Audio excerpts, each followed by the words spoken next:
What's up, guys? This is KhUnlimited. Welcome to episode 23 of Spill the Tearal, a JRPG podcast where we go over some JRPG news, releases, mechanics, what I've been playing, want to play, and more. And this episode, we're going to be talking about some Zenless Zone Zero that I've been playing. We're going to be talking about some East and Trails news, the Nonary games which I've also been playing, and more. And before we get into it, some housekeeping stuff. Like always, if you are listening to this podcast on an audio service, if you can 5-star it on Apple Podcasts or Spotify, some rating system, I'd appreciate it. It really helps my audio viewership in terms of that. So thank you so much if you do. And if you're on YouTube, do the normal stuff like, comment, subscribe, all the good stuff. That would be appreciated. I also have a Twitter account at Spill the Tearal, so if you wanna go there, see me tweet once in a while about what I'm playing or sometimes about the podcast itself, that's where I do it. Last week, I was sick, which is why we had this special episode, and that was like at the peak of my sickness that day. I wanted to die. Now I'm pretty much like 95% better. I am pretty good. I think my voice is still a bit iffy, so if I sound kind of weird, it might be because that I haven't really talked that long while I've been sick, so this is me the first test of doing that. But I am pretty much good. I don't really consider myself sick anymore. It's just my voice is maybe a bit unclear, or at least more unclear than usual. So sorry about that. And in terms of last week's episode, we did a special episode. We tried something new, which is something I've wanted to try, is that we did a tier list, a Kingdom Hearts tier list, where I pretty much ranked every single Kingdom Hearts game and talked about it. And that was like about, I want to say like a 30-minute episode or something like that, 25-minute, 30-minute episode. And surprisingly, it did very well. I didn't know how it would do. Maybe unsurprisingly, because it did really well on YouTube. It didn't do as well on audio, and that makes sense because I pretty much packaged it in terms of the title as if it was just like a video. I just called it like Ranking Kingdom Hearts or something like that. And so video-wise, it did very well. It did a lot better than my regular episodes. And so it is something I am open to doing more in the future. Funnily enough, I guess I need to talk about this, but next week will be another special episode. I'm not sure what yet, but I'm not going to have time to kind of plan and record on Wednesday next week, and so I'm going to have to record an episode in advance because I do talk about news and stuff, and if I'm recording in advance, I'll have to do some kind of special episode. So next week will be a special episode, and there is a chance, not 100% confirmed, that the subsequent weeks after that may be special episodes for the next couple of weeks after that too. So just a heads up in case you like special episodes or you don't like special episodes. I'll see if I can change it up and do a different type of special episode. If not, it might be another ranking or me just deep diving into a topic or something like that. But yes, special episodes will be coming more often. Just for the next few weeks, I'll be pretty busy. Also, another thing I want to mention is not last week, but the week before the last normal episode, which was, I believe, episode 21. I did say I want to try something new with it on the Spill the Tearal YouTube channel, which was taking the segments out and posting them as individual videos just to see how they would do. And I think I'm going to keep doing it, even though it does take a decent amount of time just to cut them out, make them their own thumbnails, etc. I did notice that some of them did do well views-wise in relative to that channel. So like some of the segments did as much view-wise as the actual main episode. Some of them didn't do that good. That makes sense because not everything is really clickable, like I mentioned when I said I would do the segments, where like I can see the JRPG news segment doing pretty well in views, but something like the JRPG mechanic I could see not doing that well in comparison. So I'm gonna keep doing it, see how it does. I only did it for one episode. I want to do it for at least the next 2, 3, 4 episodes, see how it does. And if it's something that I do think gets enough traction, I'll keep doing it. And then the Spill the Tearal channel will probably be a channel where like a video is pretty much being uploaded daily, which is pretty cool. And so yeah, that is something I am doing on the Spill the Tearal YouTube channel. I think that's pretty much it. Before we get into it, one little cool thing I like doing is showing something cool. I got a package yesterday, which I just opened, which I want to show is I'm showing video viewers right now, Trails Through Daybreak. It finally came in, which is fucking dope. This is the #1 game I've been looking forward to. Because I fucking love Trails, and yeah, we're finally going to be playing it soon. And by soon, I mean not that soon, because, sorry, I'm putting it away, because I'm sort of busy right now. It's funny because I am playing games right now, as I'll be talking about in this episode, the games I've been playing for the last couple of weeks, but to play Daybreak, I need to finish Reverie, and I've been kind of putting Reverie off because I'm at the point of the game, no spoilers, but like it's kind of before the entire final part of the game. And before you get to do the final part, you get to it pretty much opens up the world, and they say you get to talk to any NPC. And if you've listened to another episode, like a past episode of Spill the Tearal, you know that I like talking to every single NPC in the Trails games because their NPCs are like A1. And so that's going to take a while, so I got to do that, then do the final act of the game, and then I can move to Daybreak. And so I'm probably not going to get to Daybreak anytime soon. Like I probably won't even get to in the next like month, maybe even 2 months. But yeah, that is something I have because I pre-ordered it, and I'm very excited to get into it once I'm done Reverie. And before we get into the episode, let's just do what we always do, pick a random Spirited Away card for some reason. And this week we have the Jack of Clubs, which I will show right now. It is pretty much the main girl on the bridge and everyone's kind of waving by at her. I think this is the end of the movie. You kind of got a giant baby waving by too. And yeah, on that note, we will start with the first segment, which is JRPG news. So for the JRPG news, we are going to be going over the news from the last week. But because last week was a special episode, I'm going to be covering the last 2 weeks. And honestly, I'm surprised that there isn't that much news, which is nice. I was kind of dreading planning this episode because the news is usually what takes the most time to plan. And last week, the news section was like 2 pages long, and this week is like barely half a page. So yeah, let's just get into it. So the first thing I want to talk about is East Nordics, which is the newest East game. I believe East 10, which I'm looking forward to. It has finally gotten a release date for the West. It is October 25th, 2024, so it is coming very soon. I've come to realize that a lot of my favorite games are coming out this year, and so I'm going to be dying in terms of making time to play them because I got Trails Through Daybreak. I'll be talking about, I'll just go to the next news piece right now, but Daybreak 2 has been confirmed to come to the West too in early 2025. So the next 6 months, I'm going to be dying with how much good games are coming out. I'm not sure I'm going to make time for it, but it is a good time because that was the next piece of news. Trails Through Daybreak 2 is coming early 2025. East Nordics, October 25th, 2024. We also have East Oath and Felghana, which is an older East game. They are remaking it for early 2025, which is coming on the PlayStation and Switch. I believe, I'm not 100% sure, but I believe this is the East game that I tried to play, but I never got that deep into. I think right after playing East 7, which was my first East game, I kind of just got another game, which I believe was Oath and Felghana, and it was on the PSP. I remember trying to play it. I remember like not liking too much because the controls felt kind of weird for me. I'm not sure why, and so I kind of fell off. So the fact that they're remaking it is awesome. I love the classic East games, especially like kind of the more East 7 type. So I can't wait to try Oath and Felghana out and try that on PlayStation when it comes out. But yeah, that was another announcement from the East side.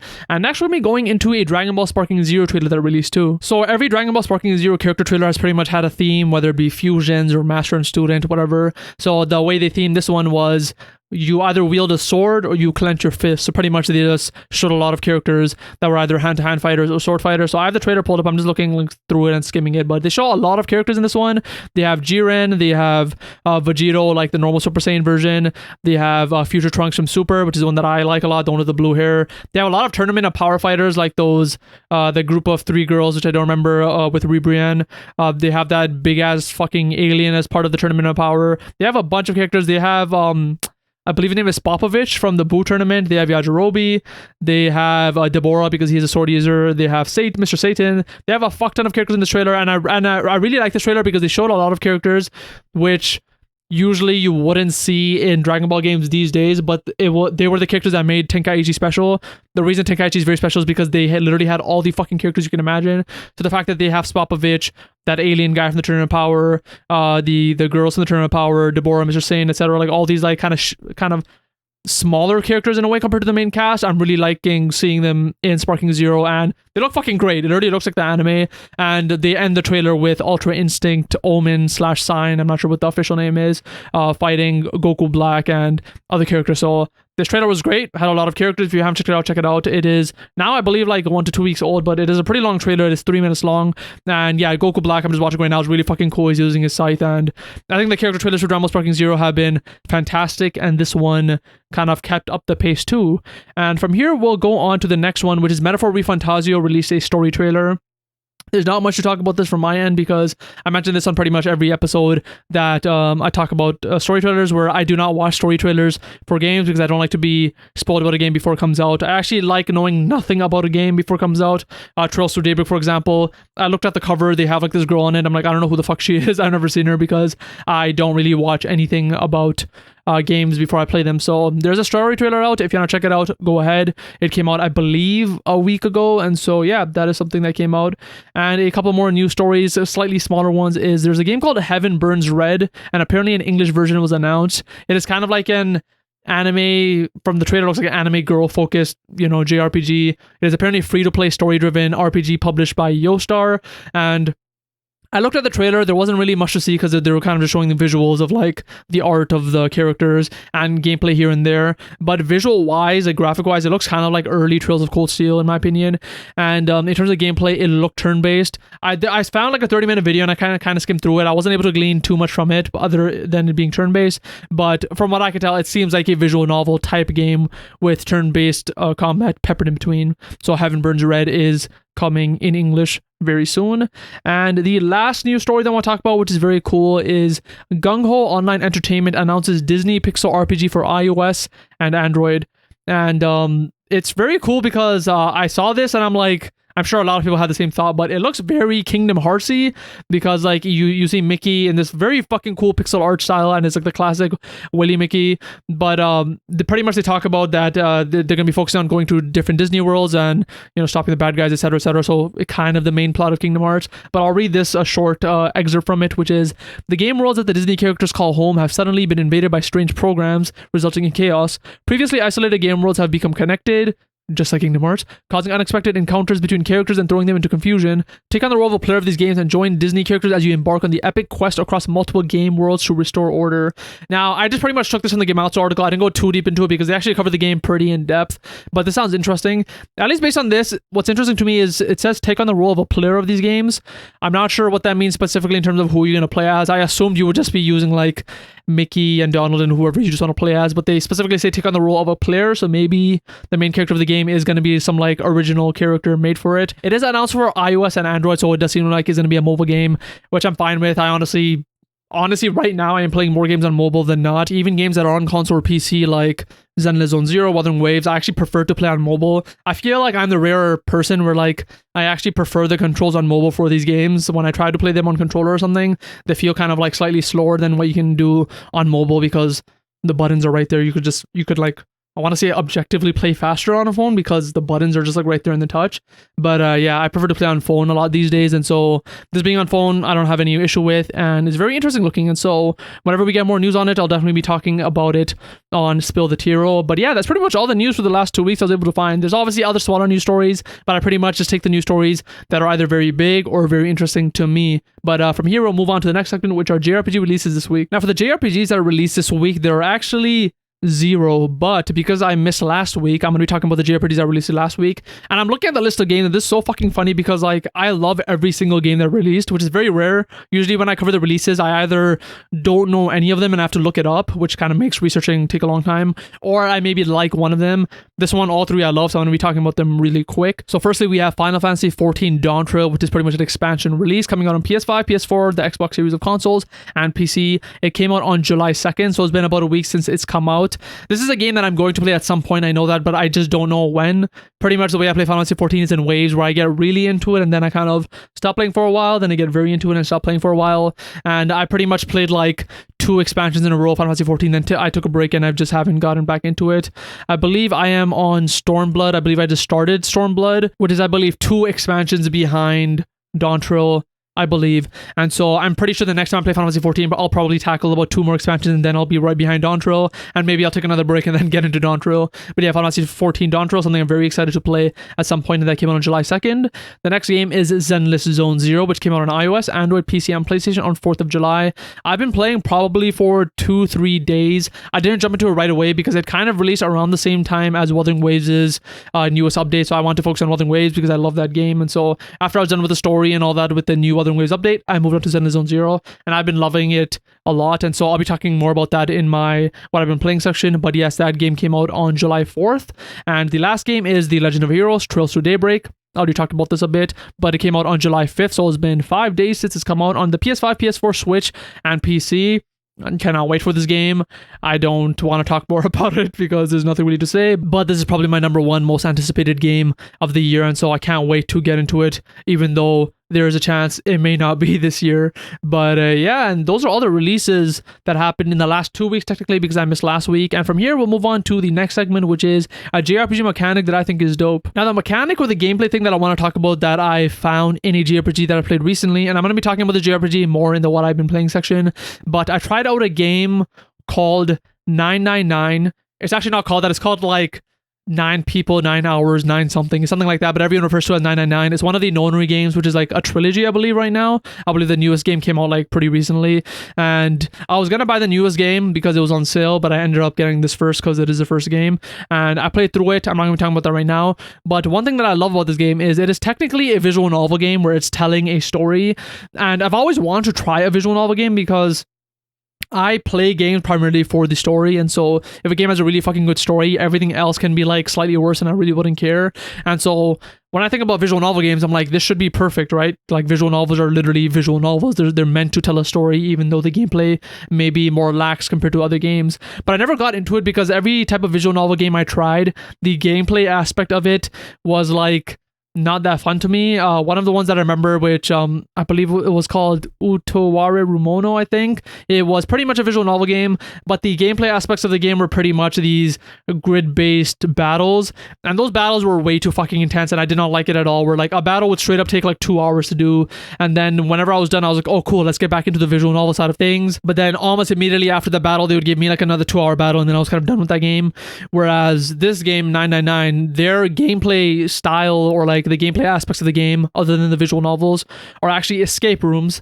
And that's a long-winded explanation of me saying I want to talk about escape rooms for the JRPG mechanic. So pretty much 999, it is a game where it is a visual novel. You're pretty much being told a story. It is just like, text and visuals of the characters and stuff like that. And whenever there is actually a moment to actually play something, it is just an escape room. There's nothing else gameplay-wise. And I fucking love that because as a kid, I used to play escape room games all the time on the internet. I used to just Google free online escape rooms and play that. I used to play with my brother or cousin. Sometimes we used to get together, put it on the TV or something, and play an escape room game. So escape room games are something that I've always loved, but I never ever thought about escape room games being a type of gameplay that you can have in an actual, in quote, game, because again, as a kid, I was already just playing like flash games of escape room games, and some of them you can tell like they were made in like MS Paint or some shit, and those are some of my favorite games that I've ever played because they were just so fun to play.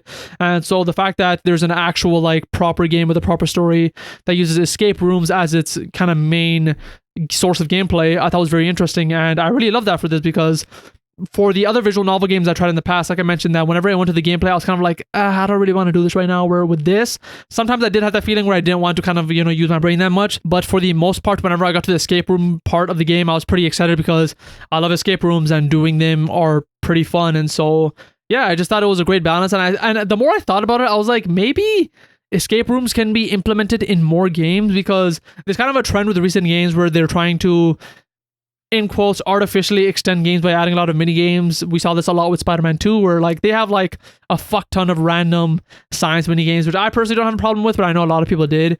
And when I think about escape rooms, I'm like, if games just made a system for escape rooms, I think that would be a lot more interesting type of mini game compared to the ones we may get in something like Spider-Man 2, because not only is it, I think, fun, you kind of have like this natural flow and like intuitiveness where like you're trying to investigate this location and get out. I think that's a very intuitive experience that everyone can probably relate with. And when you have that, you also get things that come with it, like you can naturally get some lore and story out of it, where if you're inspecting a room pretty in depth, you can probably find some clues about whatever the story is about. For example, if you're playing a game and you're sneaking into someone's apartment for some fucking reason to like investigate them, just from exploring the room and finding stuff, you can probably get to know them. Like if you find like a random picture of their family, or if you find a journal that they've written, or if you found certain types of posters or games that they play, you get to know about them in that way. So having a mini game played through an escape room type gameplay, I think, is a good way for you to learn lore about a person or a place or a thing in that game. And I just wish that more games had it, because of me playing through 999, I was like, damn, escape rooms work pretty well in like a normal traditional game. And when I thought about it, if you built the system for the escape room, which honestly is pretty simple, I remember like years ago, I actually did build my own kind of like gameplay base for escape rooms when I was kind of into making games, and it wasn't too hard. It wasn't great, obviously, but like for an actual developer making the system, it is a lot simpler than like some would think. And if games added escape rooms here and there as a form of mini game, I think I would enjoy it. And so, yeah, that's pretty much all I want to talk about. Escape rooms, I just think they're a very interesting type of mini game to have. They're very intuitive, where like you don't really have to explain too much, and you can get the kind of almost like free lore and story through it, and you don't even have to have dialogue really. You could just have it through the objects you find and inspect. But yeah, escape rooms and JRPGs, very cool. I've been loving it in 999. I've been loving it a little less so in the second game. I'm pretty much done the second game too, which I'll be talking about in a future episode. But yes, escape rooms are dope. And from here, we will move on to the next segment, which is a JRPG that I'm looking forward to. Now, for the JRPG I'm looking forward to, this is kind of a cheap pick, honestly. I honestly don't even know how long I can talk about this. Probably not that long at all. But my pick is Trails Through Daybreak 2. This was announced to be coming in early 2025, which is very exciting. They're pretty much doing the same thing as they did with Trails Zero and Azure, which they came out maybe like 6 to 8 months apart maybe, and this game seems to be doing the same thing. And again, I have not played Trails Through Daybreak 1, and so like it seems kind of weird for me to be excited about this, but I love every single Trails game. To me, like they're pretty much all 10 out of 10s because I judge games based on my experience with them. If I really fucking enjoy it, they're a 10 out of 10 for me. I don't really like breaking it down through visuals and gameplay and graphics and whatever the fuck. And so Trails Through Daybreak 2 is something I'm very excited for, especially because I don't know much about it, but I have been seeing like random postings because when I like research for news articles for the podcast, I do see random postings for this. I believe is a Trails game that's happening in Japan right now. It's called like Farewell Zemuria or something like that, which sounds pretty fucking huge because every game takes place on Zemuria, which is a continent. And so I think that Daybreak is the last game series that takes place before that, I'm assuming. And so the fact that I know that possibly, I feel like Trails Through Daybreak is pretty important. And honestly, I just want to see this new cast of characters, see how much I like them, and see if past characters do end up coming into the series and how they kind of interact and meld with each other, because I kind of love that about the Trails games where you have these pockets of different games. You have the Zero series, you have the Cold Steel series, the Sky series, but at the same time you have a through line going through all of them, and so you kind of get to see these characters interact with each other too. And my favorite part about all of it is time does move, and so like the characters from Trails in the Sky, you do see them in the future, but they're like a lot older. They used to be like maybe, I don't know, 16 in the original games maybe, and then in the future games they're like 22 or something. And so you get to see these characters grow up and interact with each other, and it's a very interesting thing to see. And the fact that I just recently experienced this with the Zero and Azure series in the last couple of years, and now I'm going to be able to experience it again with the cast in Daybreak is very exciting to me. And so I'm very happy that Daybreak 2 is coming out so soon. And honestly, I may time my Daybreak playthrough so I can pretty much go seamlessly into Daybreak 2 when that happens. But yes, Daybreak 2 is a game that I am very excited about. I will say my only hesitancy about it, I think, is based on my playthrough of Reverie. Now, like I mentioned, every Trails game I pretty much love. It just feels like it's made for me. And while I do have like little things that I don't like about them here and there, like for example, the dungeons in Trails can sometimes get a bit long for me, but they're not really that bad. It's just something that like I think are the weaker parts of the games. But for the most part, they're still like 10 out of 10 for me. However, in Reverie, I noticed that they kind of took a turn where they tried to, it almost seemed like it was more of a modern game in quotes, where like they just try to focus on the story beats. They cut out a lot of content in terms of hours, and it felt like a shorter game, which I was not a huge fan of. You see this trend a lot in modern Western games where they're trying to make it shorter and shorter and shorter and just keep like the main points and have less gameplay hours, which JRPGs usually are good at, keeping games long and interesting. And so with Reverie, I remember I didn't finish it, but I was in the final act of the game, and I remember it being a lot shorter than the other games. For example, the Zero and Azure games, I believe, have like 80 to 100 hours in each of them, and I think Reverie I was hitting the end near 30 hours. And so I am hoping that Daybreak is more like the older games, or more like Cold Steel, where like there's enough in that world where I can kind of just fucking explore, talk to NPCs, do side quests, and get like a lot of the story in like a big package, opposed to Reverie, which really seemed like it cut out all the extra stuff, where there wasn't really that many side quests in Reverie. It was very much like I was just following a story. There wasn't that much exploration. They did a lot of like transitions, where in Trails Through Cold Steel, for example, I don't really remember a lot of cutting.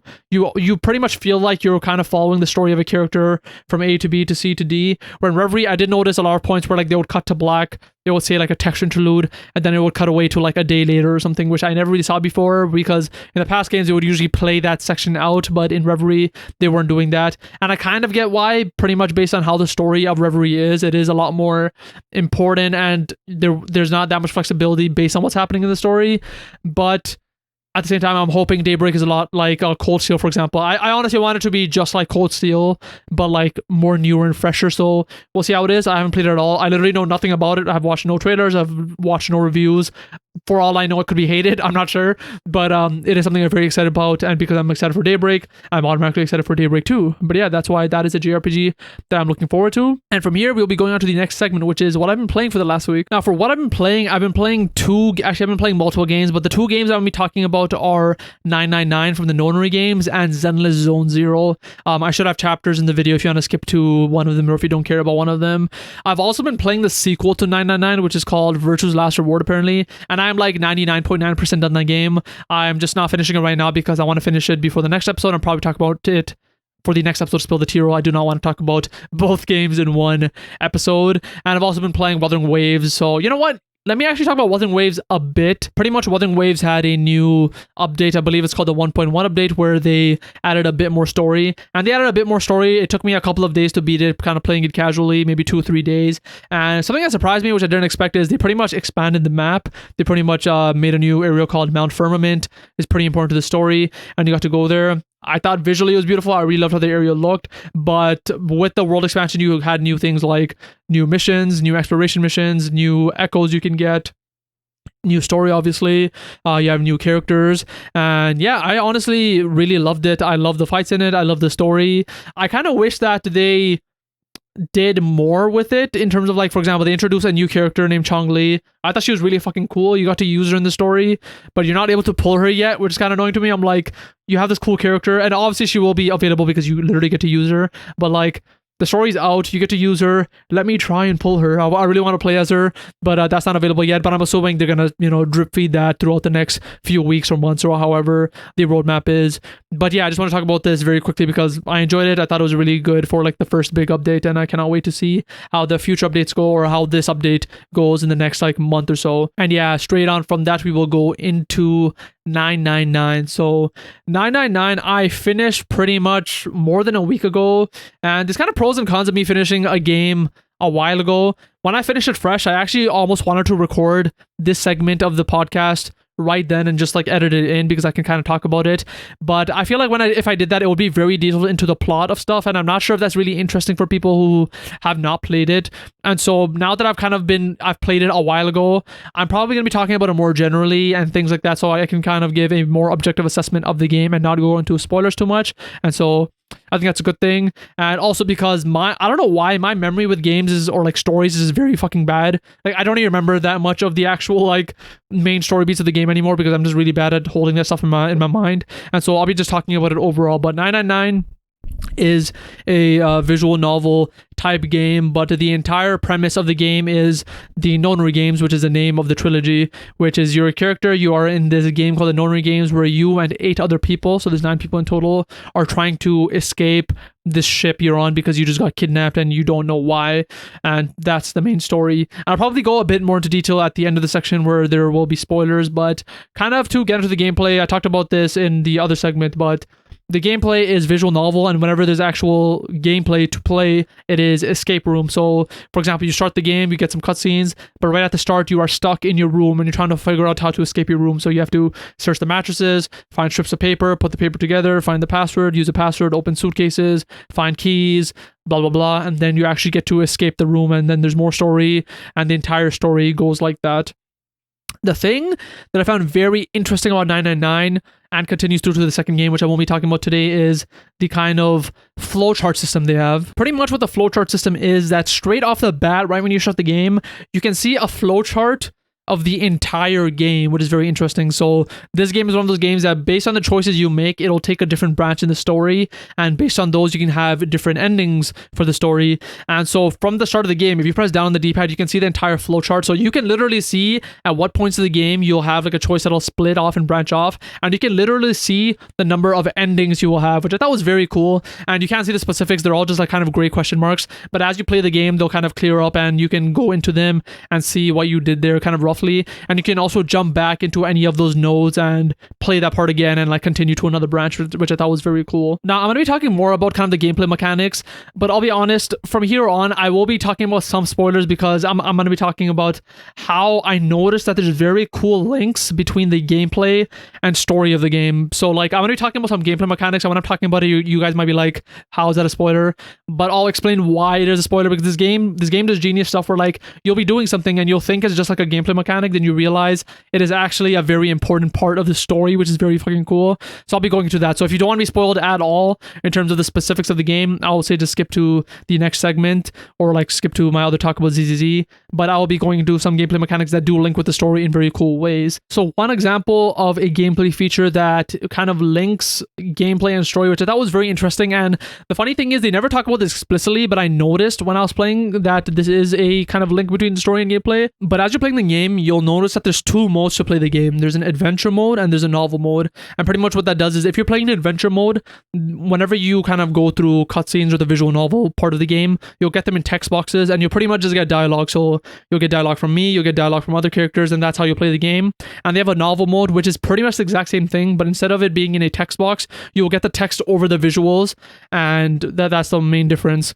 Now, when I started the game, I was playing in adventure mode, but at some point, I tried doing novel mode, and I was so mad because I realized that I should have been playing in novel mode the entire time, because in novel mode, there was actually narration in addition to the dialogue. Now, to give a specific example of what I mean by that is, there was a scene where my character was talking to another character, and they just had like a normal conversation, and then at the end of the conversation, my character went ... and then left. And I was like, I didn't know what happened in the conversation, because to me, it just felt like a normal conversation. But when my character went ... I was wondering, like, did I miss something? Like, did I miss something that happened? And this is one of those games where you're actually able to go back in your conversation and read it if you want. But the thing I found out then was when you go back to read a conversation, it reads it in the novel mode. And that's when I learned there's actual narration. So in the adventure mode, all I experienced was me talking to another character and them talking about dialogue or whatever. But when I actually read it in novel mode, it was more like my character said something and then it said the other character I was talking to, they kind of scrunched their face and they made a weird expression, and then they said something and then it said my character found that super weird, and then I said something. So there was like this entire layer of information that would have been helpful for me to understand the story that I straight up wasn't getting in adventure mode. And thankfully I found out about the novel mode pretty early in the game, and from then on I always had novel mode on. And so I recommend if you play the game, play in novel mode, but pretty much you get all this extra information that you wouldn't get because there is pretty much a narrator involved. Now, you may be wondering why I said this is, spoiler written, like how is that a spoiler? The thing that I found out that's really fucking genius is, I'm going to be spoiling like the end of the game now, so if you really don't want to know, you can leave. But at the end of the game, pretty much you're able to connect with one other character and like talk to them through your minds. And at the end of the game, there's a section where you not only get to play as yourself, you get to play as them too. And so you find out that a lot of the times that you were kind of like thinking or observing, it was actually that person connecting to your mind and telling you about stuff. So like if you were observing something, it was actually that person telling you what that thing was. It wasn't you actually thinking it, because she was trying to help you kind of navigate this weird escape room situation and help you escape faster without going too much into the details. That's what it was. And so at the end of the game, you're playing as a main character and you're playing as this girl. And when I was playing as a main character, I was kind of mad because I realized they were just forcing me into adventure mode. So I wasn't able to get the novel style narration anymore. I kind of just had to go through the text boxes and only get the kind of basic dialogue. But as I was playing this end section of the game, and this blew my mind, but I realized that whenever I play it as her gameplay was in novel mode and I couldn't use adventure mode, but my gameplay was in adventure mode, but I couldn't use novel mode, which means that the entire game, every time that I used novel mode and there was narration, that narration was actually that girl explaining stuff to me that I just didn't know about. So like throughout the entire game, whatever you saw in the narration you thought was your thoughts, it actually wasn't. It was actually her narrating stuff for you, helping you out through the situation. So like that example I gave of me conversing with someone and like the narration saying like that character you're talking to, their face kind of scrunched up into a weird expression. Canonically, that would technically be her saying that to you to help you navigate the situation, which I thought was fucking amazing how they link this story aspect of her being able to communicate with you through her mind and the novel and adventure mode. And they never explained this. This is just something I noticed myself while I was playing, that her gameplay was always in novel mode and mine was in adventure mode. But I thought that link was just pretty genius of how like it actually represents like, yeah, the narration was her the entire time and the more basic like dialogue stuff was you.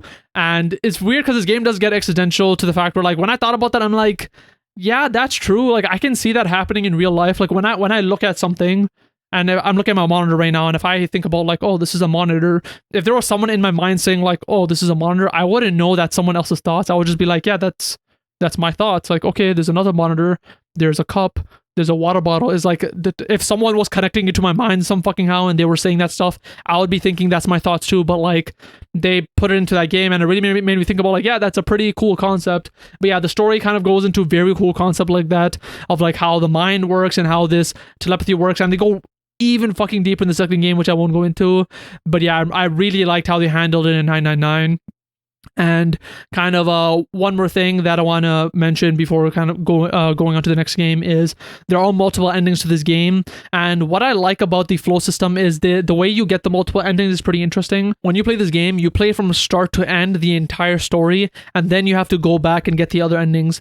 But what this game does is, because it has the kind of flow system, is when you go into the flow chart, it'll pretty much tell you with locks what you need to unlock to get the other branch, and then they'll have keys on the flowchart to tell you how you unlock that lock. For example, if I play the game and get one of the endings and I want to branch off and get another ending, there will be a lock there labeled like lock red, and then there'll be red keys randomly in the flowchart, which means I have to go to those parts of the story, play through, do something different, and then I'll be able to go to the red lock and branch off and get the other endings. And I thought that was very well done. They didn't have too many endings. It was like about 5. I actually prefer this to the second game because the second game has like over 20 endings, which is really fucking insane. And I'm almost in the second game now, and I'm kind of feeling the fatigue with that. But I think the first game did a lot better, where there's only 5 endings. The system of unlocking each ending is very simple, and you kind of get to go through the entire game first, and then you get to go through and get the endings, where the second game is a bit different from that. So I thought the endings was very well done. My one criticism, or like one of the criticism I have with this game, is the ending I think is a bit too open-ended, where like if you just played this game and never touched the other games, I don't think you would be satisfied with the ending. Like, it is very open. But now that I am someone who has played most of the second game, I 100% understand why they end like that. It is very, very much connected to the second game. But yeah, that is one piece of criticism. If you were only to play this one game only, I don't think you'd be satisfied with the end of the game. But yeah, that was my thoughts on 999. I really loved it. I'm really liking the No Game series. But from here, we'll move on to the next game, which is ZZZ. I just noticed that the first game I played was called 999. And this game is called ZZZ, very similar names. But yeah, I've been playing Zenless Zone Zero, and this is a game that I've been looking forward to for a long time. I believe I had a segment in a past Spill the Tearal talking about Zenless Zone Zero and how I've been looking at it. And what's funny is this is a game that I've been looking forward to for a while. Before I found out about Wuthering Waves, I'm like, oh yeah, this is like an urban Genshin Impact. It is kind of different. But then when Wuthering Waves, I found out about that, I'm like, whoa, Wuthering Waves is really fucking cool. And then I got really into that, and I forgot about Zenless Zone Zero. And so when this game came out, it was kind of a surprise to me. I was like, oh yeah, I remember this game. And then I tried it now, and I really liked it. And what's funny is Zenless Zone Zero ended up being a very different game from what I expected. Pretty much what I thought Zenless Zone Zero would be is what Wuthering Waves ended up being, where I thought it would pretty much just be another Genshin Impact, but a different setting. And that's not what it is. Zenless Zone Zero is actually very different in terms of gameplay, story, and things like that, where I haven't played Genshin Impact since like the launch, but like from my understanding, Genshin Impact is a lot like Wuthering Waves in terms of gameplay, story, the way they release content, etc. Where Zenless Zone Zero is like different entirely, where the combat is not the system that you think of when you think of Genshin Impact, where there's characters on the side, you pick them and then you fight with them. The character switching is different, where you press a button now to switch randomly to another character. If you counter by switching characters. If you use a special on an enemy while they're stunned, it prompts you to switch a character. So the combat is very different from the more classic Genshin style, which I thought was interesting. But I think even more different is the actual story system of the game. So I'm going to be comparing it to Wuthering Waves mostly, because I know Wuthering Waves is a lot like Genshin Impact, but Wuthering Waves is a game where it is fully open world, and all the missions you do are placed in the open world. So if you want to do a story mission, you can find that NPC in the world, talk to them, and start the mission. A side quest, an exploration quest, whatever in Wuthering Waves, it's all in the open world. And when you don't want to do missions, a lot of the times I just put on a podcast and just fuck around in the Wuthering Waves world and just fight enemies, do my daily quests, get materials, level up my echoes, etc. Like, that's an open world game. That's kind of what you do. Where Zenless Zone Zero is not open world at all. The mission-based system is pretty much you go into a computer, you choose a mission, and then the mission is just a lot of cutscenes and very small areas where you actually get to do missions in. That's what the main gameplay aspect is of Zenless Zone Zero. And so that was like the main difference that I noticed right away between that and kind of like with what Wuthering Waves is. But honestly, I've been enjoying Zenless Zone Zero a lot. I already talked about the combat a bit, but it is something that I didn't expect, but I noticed because of it, it is more simple, yet it's more flashy. So if you watch any gameplay of Zenless Zone Zero, it is like fucking fantastic looking. It looks really flashy, it looks really fun, but because of that, it is, in my opinion, less strategic, where like in Wuthering Waves, when I play, I'm very aware of what attacks I'm doing, when I'm using what attacks, when to switch to what character, what abilities you have, etc. Whereas Zenless Zone Zero, technically you can do that, but because there is no actual like specific character switching system, I feel like you can be as specific. So pretty much they have a button, which is a character switch button, and it just switches to the next character. And honestly, I don't know how that button really works, because unless I'm imagining it, but I swear it sometimes switches back to the character that I was just using. So if I have character A, B, and C, I'll be using character A, I'll press switch, I'll go to B, and I'll switch, and sometimes it does go to C, but I swear to God, sometimes it goes back to A, and I don't know why. And so because of that kind of randomness, or like the fact that you technically don't know exactly when you're switching to a character, I feel like it's hard to be as strategic as you want to be as compared to something like Wuthering Waves or Genshin Impact, where you specifically have to choose kind of what character you want to use. And also because like in Wuthering Waves, if you really want, you can just use one character for like a long period of time and like you're good. But in Zenless Zone Zero, there's so many prompts that actually kind of force you to switch characters. So I talked about this. When an enemy is stunned and you use a special on them, a prompt comes up and lets you choose one of your characters to pretty much assist and chain an attack and continue doing that. And sometimes you can do 2, 3, 4 assists in a row or chains in a row, and then you'll be switching characters like 3, 4 times very quickly. And whenever you do that, that will happen. You can't just not do it, from what I understand. If you didn't want to do it, you would pretty much just have to wait for the timer to go out, which would just slow down gameplay, and it wouldn't really make sense not to do it. And I believe another thing you can do is you pretty much the switch character button is also the counter system. So if you see an enemy attacking you with a kind of yellow or red crosshair, if you press switch character at the moment, you will pretty much get an assist from that other character, and you will switch to them while that happens. And so I feel like you're very much dependent on your other characters in this game, but you also aren't very specifically choosing them, if that makes sense. And again, when I first started playing the game, I was like, this seems kind of weird. I'm not sure how I like that strategy wise. But the more I played it, the more I was like, it doesn't matter. The game's still fun, and it feels very fun to kind of switch between the characters very fast. It's very flashy. It's very cool. And at the end of the day, I do really like the combat system that they have in this game. I will say though, one consequence of having this combat system is that it is very catered to the multiple characters. And what I mean is, I did one quest where I was actually having a hard time on, and then I upgraded and came back and it was easy. But the first time I did it, 2 of my characters actually died right away, and I couldn't figure out how you revive or heal characters. And because of that, I was using one character for a long time, and I realized that the combat system falls apart very quickly once you're using one character, because I just explained all the cool stuff that you could do in the battle system, but those are all dependent on having multiple characters. And so once you have one character, what happens? And what happens is pretty much you lose all of that. So pretty much all you can do when you have one character is you have your basic attack. I think some characters have like a holding attack. You have your special, and that's it. You can't really do any counters. You can't, it doesn't do anything cool if you do a special on a stunned enemy, because you can't switch to another character. And so all that goes out the window. So when I was using that one character to fight that enemy, not only was I really not doing that much damage because I wasn't able to chain attacks and do cool specials and things like that, but it was just really fucking boring. There wasn't that much to do. I was pretty much just spamming the same 2 buttons. And so I feel like that's a consequence of the system they made, where like it is really, really fun when you have, all 3 of your characters or even 2 characters. But if those 2 characters die and you have to use one character, the combat doesn't feel that good. I would say it even feels almost like kind of bad, which is pretty interesting. But you won't be using one character. You will always pretty much always have 3 characters most of the time. But that is something to note if you're wondering how the combat feels when there's only one character. And another point about this game that I feel like everyone has to talk about when they're talking about this game, but the visual style of this game is amazing. I love the visual style. It is anime style, but it has this layer of cartoon over it, which I really appreciate. So like if you just watch any of the cutscenes in Zenless Zone Zero, you'll realize that they're animated just like a 2D cartoon would. Like the way they run, the way they're animated, like you'll see people exit the scene by like stretching their legs out of the frame, and then the rest of their body will catch up to them.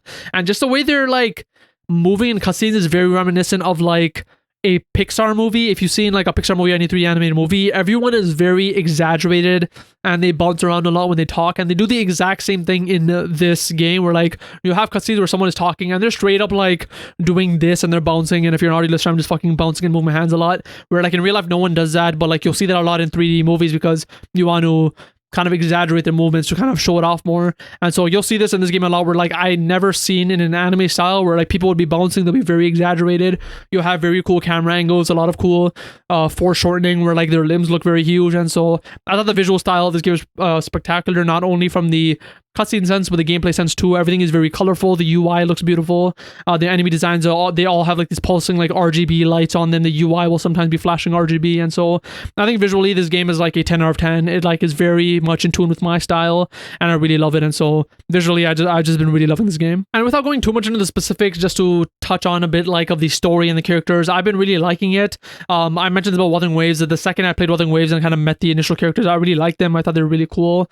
I think I can say the same about ZZZ. I don't think I like it as much as Wuthering Waves in terms of character, but like I like the Cunning Hares when you first met them. I like Wise and Belle. They all seem pretty cool. The team that I'm using right now is Anne B, Billy, and this Firebat girl, which I'm not sure what the name is because I just pulled her. She hasn't been in the story yet, but there's been other characters like Soldier 11 I've used. I really want to get. I want Nakamata. She's been pretty fun to play as. Even Grace from Bellabok has been pretty cool. And yeah, something I noticed about the game is they have a lot of groups/factions in this game, which I thought was interesting. So when you look at a character, you get to see what group they're part of. So like the main 3 characters, they're part of a group called the Cunning Hares, but if you look at other people, they'll be a part of a group called Bellabog, and if you look at another one, they'll be part of like this housekeeping agency. So you'll see all these characters are part of specific factions, which I thought was very interesting. And even you as a main character, you and your sister, or if you're playing the girl, you and your brother are part of this group called Faithin. You actually never get to fight as them because that's not your role in the story. But it's very cool that everyone seems to be a part of a specific group, which is how like everything is kind of structured. So you'll have the structure of like, these are like the Cunning Hares, these are the Bellabog people, etc., which is pretty interesting to me. And I've kind of been liking seeing the different groups in the story, and also you kind of have like a similar visual style of everyone who are in these groups, which I thought was pretty cool. But yeah, the characters have been cool. Their voicing has been very cool. I've liked the agent tapes in the story, which is pretty much you get to watch these videotapes and they're pretty much flashbacks to a story that's happened that you get to play as. So Soldier 11 is a character that I'm really liking, where I played her story through the agent tapes, and you pretty much get to go through a story of her trying to catch a traitor, and you're helping them as the group Faithin. And I thought that was very cool gameplay wise, and it was a pretty smart way for you to get to know a character that possibly isn't going to be in the story, or maybe will be revealed later. So I thought that was very cool. But from there, the gameplay, I feel like they have so much gameplay in Zenless Zone Zero. So like I mentioned, it's a mission-based system, so you get to choose the missions you want to do from a computer. But they have so many different types of missions where like you have story missions, you have combat missions, you have exploration missions. Of those missions, you have submissions, you have Hollow Zero missions, which are pretty much like a roguelike mode where you get to like go and get buffs as you go. And as I'm playing, I am still unlocking different types of missions, which is like, you have a lot to do right now, which is a good thing. But I'm very curious to see how this game is going to hold up once I'm actually caught up with the story. Like, will I actually want to keep playing and do these random missions, or will I just kind of like stop playing the game once I catch up with the story, which I'm very interested to see, because Wuthering Waves has been doing a pretty good job of keeping me wanting to do the daily still, because it's an open world game. I can kind of see myself just fucking around in the open world for 10-15 minutes a day. Where with Zenless Zone Zero, I'm not sure how that would work because it's mission based.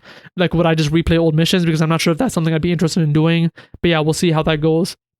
And I guess one final thing I'll mention, and it's weird that I haven't mentioned this yet, but the gameplay has combat, but they also have these kind of like puzzle sections in the main story games or the main exploration quests, which is before you actually get to the combat sections, everything is contextualized with this view where like you get to control your little bang boo, which I didn't really get into, but it's like this little rabbit thing that you control as a main character when you help your agents do missions. But the view is like this top view where you're controlling the bang boo, go to the environment, but the way they visualize it is using monitors. So you'll have a grid of monitors, and as you move through the monitors, what's happening in the world is that you're just kind of actually moving around, but the way we see it is through monitors. So it's kind of like this puzzle-based system where you have to move around, you have to solve puzzles, you have to like move stuff, you have to collect coins, open gates, teleport through portals, and then in that view, if you kind of meet enemies, then it'll go into the actual normal gameplay of fighting enemies. Once you're done with that, you go back to the puzzle view and continue like that. And I thought that was a very interesting way for them to contextualize the actual exploration part of the game. I actually have been enjoying it a lot. I like it. And so that's something I thought I would mention, because I just realized I didn't mention that is a pretty big part of the game. If you don't like that, the combat quests are just the fighting part of the game, but the story and exploration parts and pretty much every other type of gameplay mode does have that, because that is literally what you as your main character does, where they lead agents in their missions, and that view is supposed to represent you finding routes and kind of like random openings for the people you're trying to help get through the mission. And so yeah, that's pretty much been my thoughts on ZZZ. I've been enjoying it a lot, and as I play it more, I'm sure I'll be talking about it more in the coming weeks on STT. But yeah, from here on, we'll move on to our final segment, which is the JRPG Top Casual List. And now we are going to be going through my JRPG Top Casual List for this episode, and this time I thought it would be fun to go through my top 3 Hoyo games. So pretty much with me playing ZZZ, this is now my 3rd Hoyo game that I've played, so I thought it'd be fun to kind of rank it pretty casually, and as usual, I'll just be giving you my top 3 and giving you any talking points if I want to. It is very casual, I just thought of it from the top of my head, but my list is number 3, Genshin Impact, number 2, Zenless Zone Zero, and number 1, Honkai Star Rail. Now, with number 3 is Genshin Impact. It's the first Hoyoverse game I played. I think Genshin Impact is the one game of these 3 that I played that I played it, I liked it. I don't think I was in love with it really. Like, I played it, I really enjoyed it when I was playing it. I got to like whatever level I needed to get to co-op. I tried playing with my brother, the co-op was kind of shit, and then I fell off. Like I wasn't really interested in the actual story of the game, which sucks because I really love story in games. And so like when I played it, I felt like I was just playing it because it was like pretty big, but I wasn't actually enjoying it that much. And then I played Honkai Star Rail pretty recently, and Honkai Star Rail I loved. I thought the turn-based combat was fantastic. I loved it visually. I really loved the story. I love the side quests. The only issue is the reason I stopped playing is I used to play on my phone, and what ended up happening was, and this is kind of like a known bug, but if you started playing early on, they would just randomly put you in a server even though if you didn't pick it.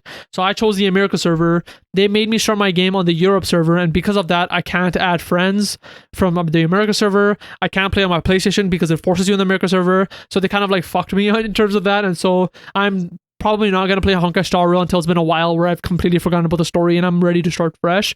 But I remember I really enjoyed Honkai Star Rail, which was the second game I ever played, and I have it as number 1. And Zenless Zone Zero kind of slots in the middle where I'm really enjoying it. I'm really liking the gameplay and the story. I think I just have to play it longer to see if I like it more than Honkai Star Rail, because Honkai Star Rail, I was really liking the characters, I was really liking the visual style, I was liking the side quests, whereas Zenless Zone Zero, I'm liking it a lot, but I feel like in terms of side quests and stuff, I don't care too much about the characters. Where like in Honkai Star Rail, whenever I was helping a side character, I actually cared about their story and what was happening. Where in this, I just talk to people on the street, I get their side quest and I do their mission, but I don't really care about the context of what's happening because it just doesn't really matter to me that much because you really don't get to know the character. And so that's why number 3 is Genshin, number 2 is Zenless Zone Zero, and number 1 is Honkai Star Rail. And from here, we will end off this episode of Spill the Tearal. This was episode 23. As always, 5-star this podcast on audio services. Follow me on Twitter at Spill the Tearal. Like, comment, subscribe. That is very much appreciated. Sorry if this episode had more cuts than usual because I am sick. My voice was getting kind of icky sometimes, so I would kind of take a break and I would have to cut that stuff out. And so there's going to be a decent amount of cutting in this episode. Sorry about that. But yeah, I also want to reiterate that next week is likely going to be a special episode. I'm not sure what yet. And the weeks after that, maybe special episodes too, depending on how busy I am. But thank you guys for watching or listening to episode 23. Remember, I am on YouTube, so if you are listening and you want to watch a video version, you can see it on KhUnlimited or the Spill the Tearal YouTube channel. And remember to like, comment, subscribe, and I'll see you guys next week for episode 24. Peace.